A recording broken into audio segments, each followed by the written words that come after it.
that's like, when you just are connected to your body with all the five senses, like, even if you're just taking very simple vegetable and really being present, noticing the color and the texture. And I feel something in that, I wouldn't say magic, but something really deeper thing connects within us.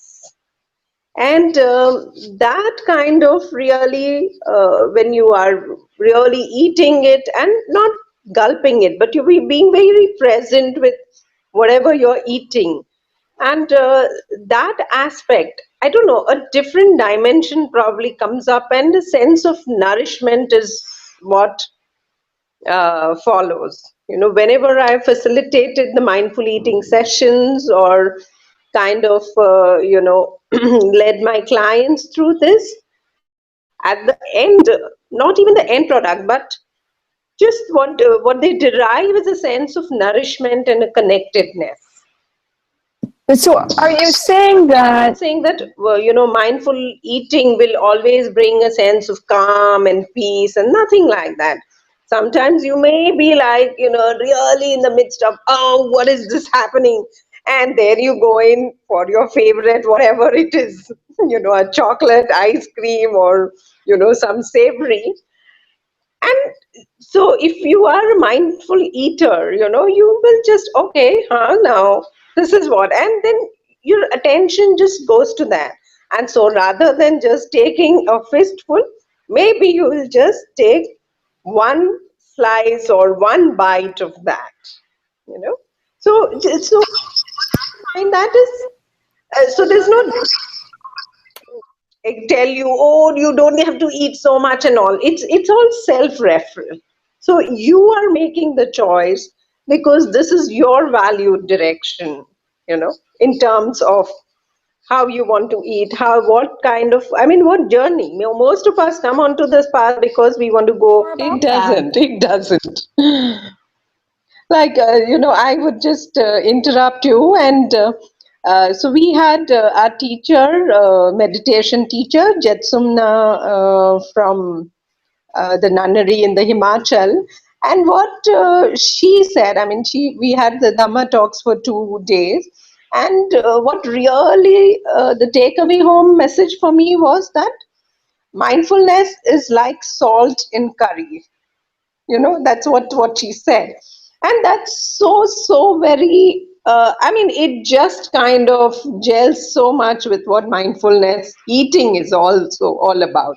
The moment you bring awareness, you just know where you are, what you're doing, just bringing attention. So one way I is that it could be like, even when you're very stressed out, or if you are kind of, you have some emotional eating, kind of self-defeating patterns, mindfulness will help that.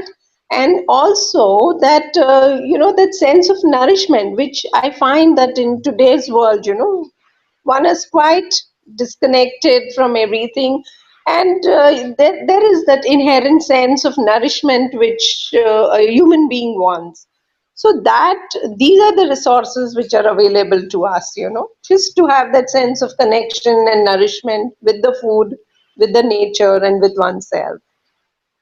So I am very much in resonance with what the Center for Mindful Eating is. Like, I really don't believe in terms of don'ts and shoulds. So traditionally, like from the way I have educated, or I've been educated, so I have been following the American Dietetic Association in my earlier practices. So what I found was, as to really find my patients or clients struggling, that, oh, we ate this, we can't do that. And just that, so it's like that would really bring in a feeling of restriction. And when I learned the mindfulness eating, or first when I came across mindfulness, and then I integrated that in my counseling practice, I really found that very helpful. In terms of that mindfulness, it actually helps build the capacity for the client to make healthy choices. That's the baseline that I feel. So somebody who's really struggling, for them also mindful eating helps. And somebody who is really kind of more into the other practices also, then that also can really bring a whole lot of nourishment and sense of nurturance. I mean, personally, I feel that when one starts integrating or one starts being mindful in all aspects of life, again, eating is one part, but all aspects of life, this has a very, very direct influence with the amount of things that we consume. We start kind of noticing that we don't need to eat so much, we don't need to buy so much, we don't need to consume so much. So that itself will kind of really balance out the ecology. And another thing which is very close to my heart is this Thich Nhat Hanh's, the Five Contemplations. So the Five Contemplations by Thich Nhat Hanh. This food is the gift of the whole universe, the earth, the sky, numerous living beings, and much hard loving work. May we eat with mindfulness and gratitude so as to be worthy to receive it. May we recognize and transform our unwholesome mental formation, especially our greed, and learn to eat with moderation. May we keep our compassion alive by eating in such a way that it reduces the suffering of living beings, preserve our planet, and reverse the process of global warming. We accept this food so that we may nurture our sisterhood and brotherhood, strengthen our community, and nourish our ideal of serving all living beings. Hmm.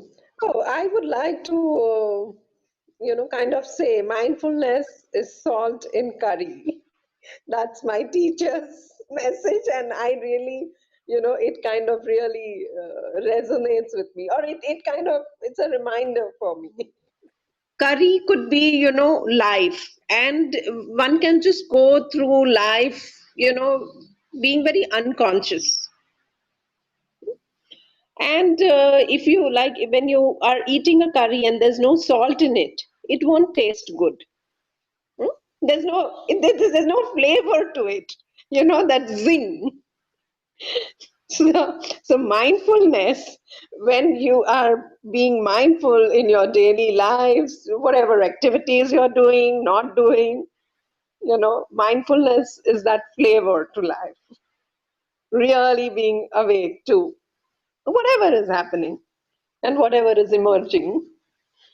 We are honored that you are doing such good work in Pune, India, and we're so excited that your center exists and helping people connect to the Yes, yes. curry, to the salt in the curry and life. So this is wonderful. Yes. So Thank you so much for being part of yeah, Mindful Eating Day. gratitude to Jyotika also.